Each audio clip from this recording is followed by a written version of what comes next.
region of Mesopotamia, ruled by the Akkadians and the Sumerians, was one of the ruling civilizations during 3000 before Christ.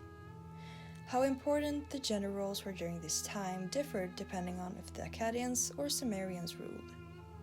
The Akkadians were, for example, much more respectful and treated women more as equals than what the Sumerians did. It was, however, not completely equal between men and women during the rule of the Akkadians. The men had more power than what the women did, but compared to other civilizations during this time, there was a significant difference in equality. A woman's role in society could be, for example, a mother, wife, and a housekeeper, while a man could be a warrior, father, king, and a political rule maker. Notice how the difference in the sexes' competences designated their fate in life. For instance, men were seen as stronger, faster, and better in terms of war.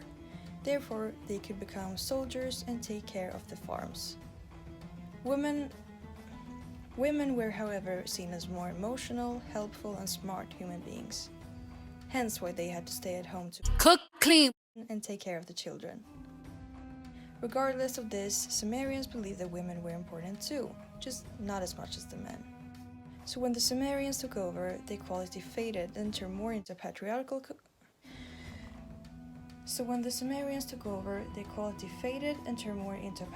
community than what it already was. Women that were before seen as meaningful to the society turned into men's puppets and were seen as objects.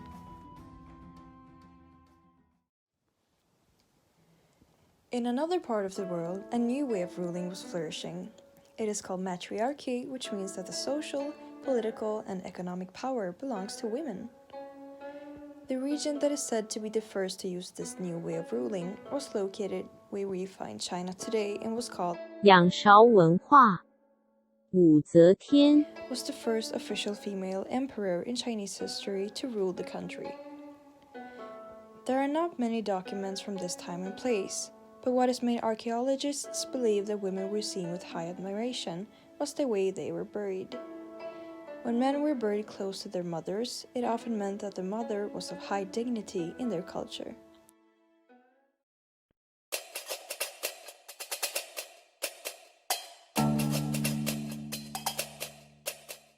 Sparta, compared to other parts of the world during 1300 before Christ, was very special. Just like the Chinese, women were treated more as equals and important since they were the only ones being able to give birth to the future warriors of their country. The Spartan men had to follow strict rules and were merely raised to go to war. They were academically trained and had several sets of skills. But men were not the only ones that had to be smart and in good shape. Women were also forced to be fit and well educated. To earn a full citizenship in Sparta, you had to pass a physical examination at 18 to show that you were strong and healthy. Many believed that if the mother was healthy, her child would grow up to be the same. Even though men and women had different roles in Greek society during this time, they were important for different reasons and had one of the most equal views on gender roles to this day.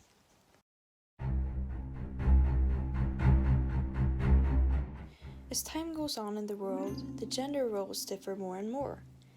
When the Roman Empire was at its peak, the way women were supposed to be treated had changed back into how it was under the rule of the Babylonians, or the Akkadians. Free-born women in Rome were citizens, but their worth was not nearly as high compared to what it was in Sparta at the same time.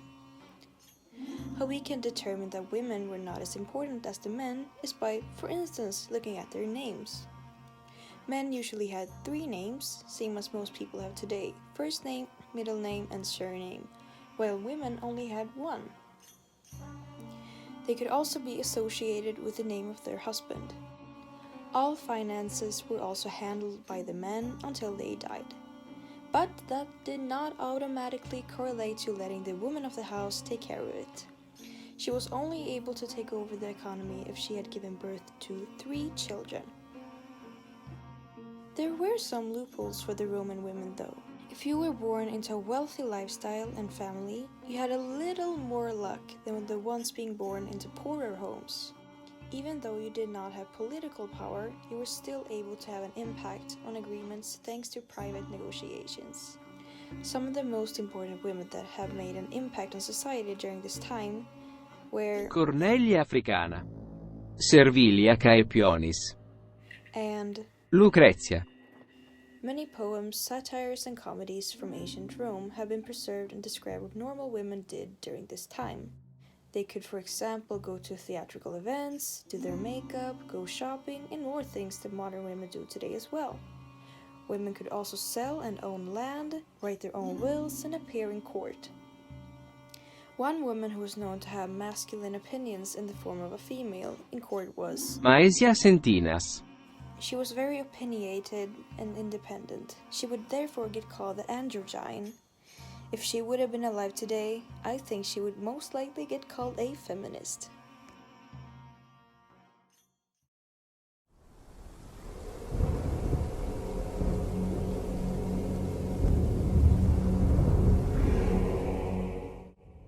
When many people think of the Viking Age, they tend to see it as a male-dominated time, both in the household and at war. But this is not exactly the case from what Norse mythology and scientific researches have found.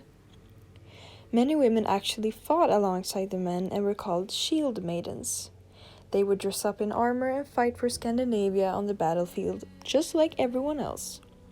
Women like Freydis Eiríksdóttir, who fought at war while 8 months pregnant, or Lagertha, who won Ragnar Lodbrok, hand, thanks to our fighting skills, are examples of fierce shield maidens from this time. Normal women from Scandinavia were a lot more free-minded and had more advantages than women from other parts of the world during the Viking Age. They could, for example, gain custody for their children, get divorced, own property, and conduct different businesses. Many women also showed hints of entrepreneurship through their work with textiles. They made various patterns with their threads and could even specialize as textile workers if they were talented enough. But even though women were freer, they could not do everything they pleased. If they were to, for example, cheat on their husband, they would get punished hard. A man could do the same thing and not even get looked on differently. It was common for them to have several mistresses, and they were even able to bring them home. What would happen if a mistress was to move in with a man and his housewife is that they would both have authority over the mistress. From the 1500s to the 1700s, the women had three purposes in life: give birth, raise their kids, and please their husband. A woman's husband was their guardian. She had no rights to own opinions, not even own things. If a woman didn't have a husband, her father decided everything for her. If the father wasn't still around, then her brother was her guardian, even if he was younger than her. In the history books you can almost read about men only, but there are some exceptions. For example, you can read about the Queen Christina. One of the reasons to why she is in the history books is because she was masculine. People have theories that she was gay, and she also was raised as a boy. That's why people don't really consider her as a girl, since she wasn't girly. People looked up to her and saw her as a role model. She chose her own path and did what she wanted instead of following the norms. In the 16th century, men started to feel threatened by women. They realized that they had knowledge that they didn't have. For example, women had more knowledge about health and medicine. Men wanted to come with excuses to why some women were smarter than they were, so they accused them of doing witchcraft and having some kind of connection with the devil. The first witch was burned in 1675. It didn't take much to be burned alive. If someone next door to you got sick, then you could be accused of being a witch. Kids also lied about being kidnapped and being sexually harassed by some women, and then they also were burned. The witch process kept going all the way into the late 70s. Over 30,000 innocent women had died because men felt threatened by their knowledge. Another thing that usually is that some woman's family get paid so that some old man can marry their daughter. A 13-year-old girl can marry a 50-year-old man for payment. This is more usual in poor countries, but this treatment against women are still around today.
is Elizabeth. She was born in 1899 and grew up in a small town in Sweden together with her family.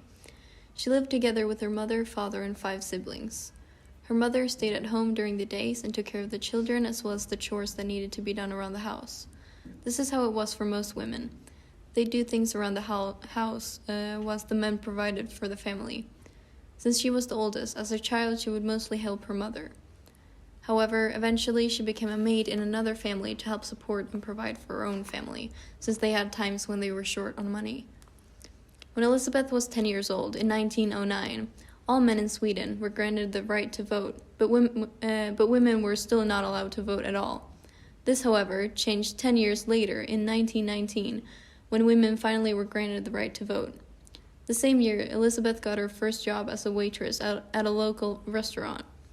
She was very fortunate since not a lot of women had jobs during this time.